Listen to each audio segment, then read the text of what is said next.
नमस्कार, मैं आर के सक्सेना, मास्टरमाइंड कोचिंग रीवा, मध्य प्रदेश। और आज के हम इस एमपी स्पेशल वीडियो में, जी हाँ, समान ज्ञान का, जिसमें हम बात करेंगे मध्य प्रदेश में राष्ट्रीय उद्यान अभ्यारण्य, है ना। जैव विविधता का हम अगले वीडियो में करेंगे। तो हमारा आज का टॉपिक है मध्य प्रदेश में राष्ट्रीय उद्यान एवं अभ्यारण्य। तो एक महत्वपूर्ण क्वेश्चन है इससे संबंधित, जो एग्जाम में आए हुए हैं आपके। और जनरली ये देखा जाता है कि जो पुस्तकें होती हैं आपकी, खासतौर से एमपीजीके को लेकर के, उनमें इस तरह के फैक्ट नहीं होते हैं कि आपके आने वाले क्वेश्चनों को वो कवर करें। तो ये हमारा वीडियो ना केवल पीएनएसटी, जीएनटी या एएनएम के लिए है, बल्कि सभी कम्पिटिटिव एग्जाम जो भी मध्य प्रदेश में होते हैं आपके, जिसमें एमपीजीके आता है, उसके लिए महत्वपूर्ण है। तो इसको पूरा देखें और अच्छा लगे तो चैनल को सब्सक्राइब करें। चलिए पहला क्वेश्चन देखते हैं, मध्य प्रदेश के राष्ट्रीय उद्यान। तो सबसे पहले बात तो ये आती है कि मध्य प्रदेश में कितने राष्ट्रीय उद्यान हैं। तो जो आर्थिक सर्वेक्षण 2022-23 में हुआ, उसके अनुसार मध्य प्रदेश में राष्ट्रीय उद्यानों की संख्या जो है वो 11 बताई गई है। तो इसका आंसर आपका ए है। और एक चीज हम और बता दें कि क्वेश्चन आपका इस तरह से भी आता है कि सबसे अधिक राष्ट्रीय उद्यान वाला राज्य कौन सा है, तो वो आपका मध्य प्रदेश है। चलिए हम बात कर रहे हैं सबसे पहले राष्ट्रीय उद्यान की। सबसे पहला ही कहेंगे हम इसको, कान्हा राष्ट्रीय उद्यान। तो मध्य प्रदेश का सबसे प्राचीन नेशनल पार्क जो है वो कौन सा है आपका, ये तो ये आपका कान्हा राष्ट्रीय उद्यान है। चलिए इसके बारे में थोड़ा सा जानकारी ले लें कि मध्य प्रदेश में सर्वाधिक प्राचीन नेशनल पार्क जो है वो कान्हा नेशनल पार्क है। और 1879 में इसको एक उद्यान के रूप में एक आरक्षित वन घोषित किया गया था।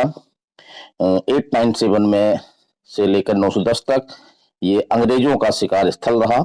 और इसे 1933 में, जी हाँ, 1933 में वन जीव अभ्यारण्य माने अभ्यारण्य के रूप में स्थापित किया गया इसको।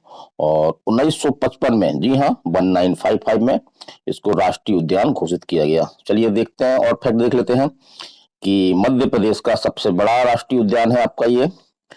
और इसका क्षेत्रफल जो है वो है 941 वर्ग किलोमीटर। तो सबसे बड़ा राष्ट्रीय उद्यान मध्य प्रदेश का। और ये आपका मुख्य रूप से आपके जो है मंडला व बालाघाट जिले में है। तो इसको कैसे याद रख सकते हैं, हमने ट्रिक बताई थी, बच्चों को भी बताते हैं कि कान्हा मंडली। तो कान्हा से कान्हा राष्ट्रीय उद्यान और मंडली से आपका मंडला।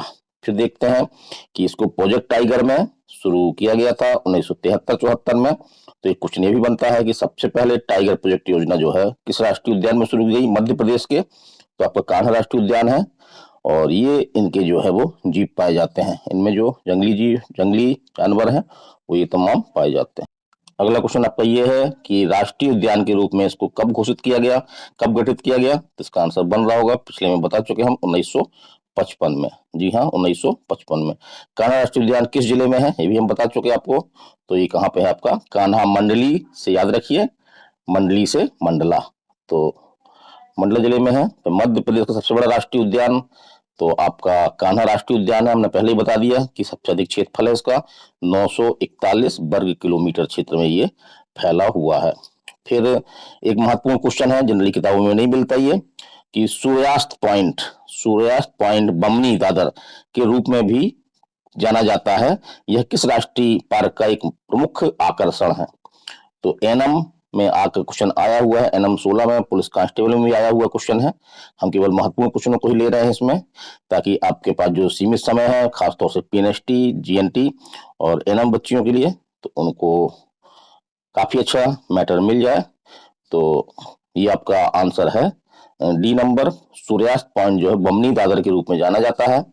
यह राष्ट्रीय उद्यान का प्रमुख आकर्षण है। और इस उद्यान का सबसे ऊंचा क्षेत्र है, जो सबसे ऊंचा क्षेत्र है उसे ही जो है वो सूर्यास्त पॉइंट बमनी दादर के रूप में जाना जाता है। और इस उद्यान का प्रसिद्ध वृक्ष, ये एग्जाम में आ चुका है आपका, तो कौन सा है आपका, कुल्लू वृक्ष है। ये देखिए, ये क्वेश्चन पहले बता चुके हैं इसका आंसर आपका, कि मध्य प्रदेश में किस राष्ट्रीय उद्यान को प्रोजेक्ट टाइगर में सबसे पहले शामिल किया गया। तो यही है आपका, इसको 1973-74 में इसको शामिल किया गया। और एक और इसमें महत्वपूर्ण चीज आ रही है इस पार्क को जो है इंटरप्रिटेशन योजना विश्व बैंक की सहायता से चलाई गई है। इस पार्क में कान्हा राष्ट्रीय उद्यान में और भारत का प्रथम टाइगर रिजर्व है जो बाघों के लिए प्रसिद्ध है। इस उद्यान में बाघों की सर्वाधिक संख्या जो है वो पाई जाती है। थोड़ा सा प्रोजेक्ट टाइगर देख लीजिए। तो प्रोजेक्ट टाइगर को जो है 1973 में शुरू किया गया था और इसके अंतर्गत जो है वो बाघों की संख्या में वृद्धि, संरक्षण आदि का प्रबंध किया जाता है और प्रत्येक वर्ष 29 जुलाई को जो है वो बाघ दिवस के रूप में मनाया जाता है। तो ये डेट याद रखिएगा, महत्वपूर्ण दिवस है कि बाघ दिवस कब मनाया जाता है। तो आंसर है आपका 29 जुलाई। चलिए, कान्हा को किस वर्ष टाइगर रिजर्व घोषित किया गया? रिपीटेड क्वेश्चन है आपका ये। तो 1973 में यहाँ पे प्रोजेक्ट अब टाइगर प्रोजेक्ट योजना शुरू की गई। कान्हा राष्ट्रीय उद्यान प्रसिद्ध है, किसके लिए प्रसिद्ध है? तो बाघों के लिए प्रसिद्ध है, जैसे हमने बताया आपका कि सबसे अधिक बाघ जो है वो यहीं पर मिलते हैं मध्य प्रदेश में। और अगला क्वेश्चन आपको, मध्य प्रदेश में निम्नलिखित उद्यान राष्ट्रीय उद्यानों में से कौन से उद्यान में बंजर नदी बहती है? महत्वपूर्ण क्वेश्चन है, जेल पहरी 2017 में आया हुआ आपका ये। तो इसका आंसर है बी, कान्हा टाइगर रिजर्व माने कान्हा राष्ट्रीय उद्यान में। एक नदी और है हालोन नदी, वो भी इस टाइगर उद्यान में बहती है। मध्य प्रदेश में निम्नलिखित वनों में से किसमें नेशनल जियोग्राफिक की पुरस्कार विजेता लैंड ऑफ टाइगर शूट की गई? तो ये भी आंसर आपका है कान्हा राष्ट्रीय उद्यान में। और एक आपका जो है वन्य जीव विशेषज्ञ है आपके स्कॉलर, उन्होंने अपनी पुस्तक सेंट्रल इंडिया हाईलैंड्स में मध्य प्रदेश के कान्हा राष्ट्रीय उद्यान का उल्लेख किया है। चलिए अगला क्वेश्चन देखते हैं, भारत में कौन से वन्यजीव अभ्यारण्य राष्ट्रीय उद्यान ने प्रथम बार आधिकारिक तौर पर भूर सिंह दी बारहसिंगा नामक एक मैस्कॉट अपनाया है? तो इसका आंसर देख तो इसका आंसर सी है, कान्हा नेशनल पार्क ने। और भूर सिंह दी बारहसिंगा नामक एक मैस्कॉट शुभंकर अपनाया था। ये 2017 में किया गया। इस भंकर के जो डिजाइन करता थे, उन्होंने बनाया ये, तो वो थे आपके रोहन चक्रवर्ती। चलिए अगला राष्ट्रीय उद्यान, महत्वपूर्ण राष्ट्रीय उद्यान है माधव राष्ट्रीय उद्यान। जी हाँ, माधव राष्ट्रीय उद्यान। तो इसकी स्थापना किस वर्ष की गई? तो आंसर है आपका ए, 1958 में। और इसके बारे में थोड़ी सी जानकारी ले लें कि मध्य प्रदेश के प्रमुख राष्ट्रीय उद्यान एवं उनकी स्थापना वर्ष। तो कान्हा राष्ट्रीय उद्यान हमने पहले बताया आपको 1955 में, बांधवगढ़ राष्ट्रीय उद्यान 1968 में। तो ये दूसरा राष्ट्रीय उद्यान है मध्य प्रदेश का, इसको भी फैक्ट को भी याद रखें आप। फिर है पेंच राष्ट्रीय उद्यान 1975, वन विहार राष्ट्रीय उद्यान, जी हाँ 1979, और पन्ना राष्ट्रीय उद्यान 1981, सतपुड़ा राष्ट्रीय उद्यान 1981, संजय राष्ट्रीय उद्यान ये आपके दो राज्यों में है 1981, जीवाश्म राष्ट्रीय उद्यान 1983, डायनासोर जीवाश्म राष्ट्रीय उद्यान ये नए राष्ट्रीय उद्यान है 2011 में बना है। इसके बाद 2018 में आपका कूनो पालनपुर राष्ट्रीय उद्यान, पहले अभ्यारण्य था, इसको राष्ट्रीय उद्यान के रूप में मान्यता दी गई है।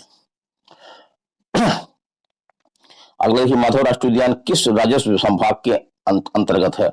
तो इसका आंसर सी है, आपका कौन सा है? ग्वालियर। तो ग्वालियर संभाग का जो जिला है शिवपुरी, तो वहां पे आपका है ये। तो माधव भगवान जी होते हैं और उनके नाम भी, जिले का नाम भी जो है वो शिव पे आधारित है, शिवपुरी।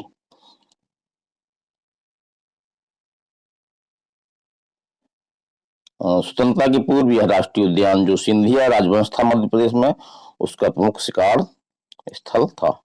अगला क्वेश्चन देखिए, महत्वपूर्ण क्वेश्चन है, कौन सा राष्ट्रीय उद्यान ग्वालियर के महाराजा का शाही आरक्षित शिकार क्षेत्र था? तो यही आपकी लाइन हमने पहले बताया आपको।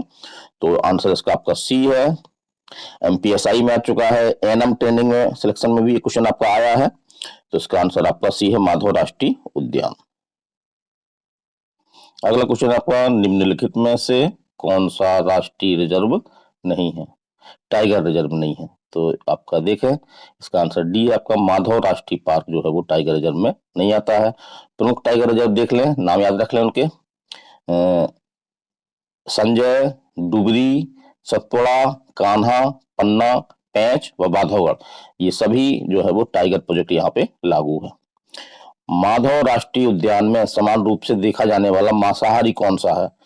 तो इसका आंसर है ए है आपका तेंदुआ, तो इस राष्ट्रीय उद्यान में समान रूप से देखा जाने वाला जो मांसाहारी जानवर है वो है तेंदुआ। इसके अतिरिक्त यहाँ पे बाघ, चीतल, बारहसिंगा, भेड़िया, सियार, नीलगाय, चिंकारा, जंगली सुअर, सांभर आदि भी पाए जाते हैं। इस उद्यान में प्रवासी पक्षियों में स्पॉट बिल, स्पून बिल, कान कोने, पेलियन, शोभेलर, नंगे सिर वाले, कहलंस आदि सम्मिलित हैं। सांख सागर तालाब किस राष्ट्रीय उद्यान में है? महत्वपूर्ण क्वेश्चन है आपका ये। एनम, जी हाँ, एनम में आपका आ चुका है ये। तो इसका आंसर है बी, माधव राष्ट्रीय उद्यान में। तो सांख सागर तालाब माधव राष्ट्रीय उद्यान में है। इस तालाब में मगरमच्छ सफारी प्रसिद्ध है। इसके अनेक प्रकार की मछलियां भी यहाँ पे पाई जाती हैं। और सांख सागर तालाब के अतिरिक्त यहाँ जो है वो जाधव सागर व माधव सागर झील भी स्थित है। और सांख सागर तालाब को वर्ष 2022 में रामसर आर्द्रभूमि की सूची में जो है वो शामिल किया गया है।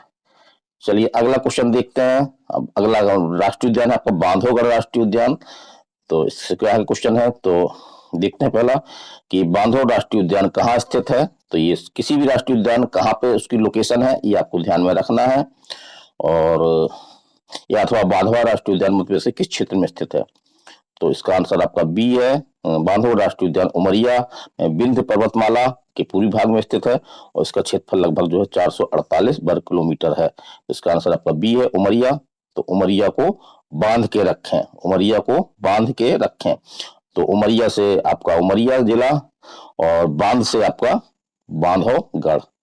काफी ट्रिक बताता हूं लेकिन वीडियो लंबा हो जाएगा, इसलिए ट्रिक नहीं बता रहा हूं। लगभग हर क्वेश्चन में ट्रिक बताता हूं अपनी ऑफलाइन क्लास में, ताकि बच्चियों को जो है वो रटना ना पड़े और उनकी जो है वो तैयारी हो जाए। रीवा के महाराजा का कौन सा खेल रिजर्व परिवर्तित किया गया है। तो ये आपका आंसर है सी, आपका बांधवगढ़ राष्ट्रीय उद्यान रीवा की महाराजा का बांधवगढ़ अभ्यारण्य राष्ट्रीय रिजर्व में परिवर्तित किया गया है। इसे 1968 में राष्ट्रीय उद्यान का दर्जा प्राप्त हुआ। चलिए अगले चलते हैं। अगला क्वेश्चन है आपका किस बाघ अभ्यारण्य में से किसमें एक किला व संस्कृत शिलालेख के साथ गुफा मंदिर भी है। तो इसका आंसर आपका डी है, बांधवगढ़ बाघ अभ्यारण्य में एक किला एवं संस्कृत शिलालेख के साथ गुफा मंदिर भी है। यह किला 2000 वर्ष पुराना है और इसके मध्य में से चरण गंगा बहती है, मध्य से चरण गंगा नदी बहती है। अगला देखिए, बांधवगढ़ राष्ट्रीय उद्यान के बंगाल टाइगरों में से एक है जो कि नेशनल जियोग्राफिक मैगजीन के कवर पर दिखाई दी गई थी। तो वो है आपका सी, आंसर सीता मादा बाघ है। ये बांधवगढ़ राष्ट्रीय उद्यान के बंगाल टाइगरों में से एक है जो कि नेशनल जियोग्राफिकल मैगजीन के कवर पर दिखाई गई थी। सीता आंसर है आपका इसका। बाघों की अधिक घनत्व होने के कारण इसकी तुलना रणथंभौर राष्ट्रीय उद्यान से की जाती है। क्वेश्चन महत्वपूर्ण है, इसको दिमाग में रखिएगा। यह चार्जर नर बाघ व सीता मादा बाघ सर्वाधिक प्रसिद्ध बाघ जोड़े थे। इस उद्यान में चार्जर नामक बाघ के नाम पर चार्जर पॉइंट भी बनाया गया है। चलिए अगला क्वेश्चन महत्वपूर्ण क्वेश्चन है आपका। इस तरह से वीडियो बनाने में थोड़ी जल्दी हो जाती है, इसलिए इस तरह से वीडियो बना रहा हूं, मैं सामने नहीं आ रहा हूं।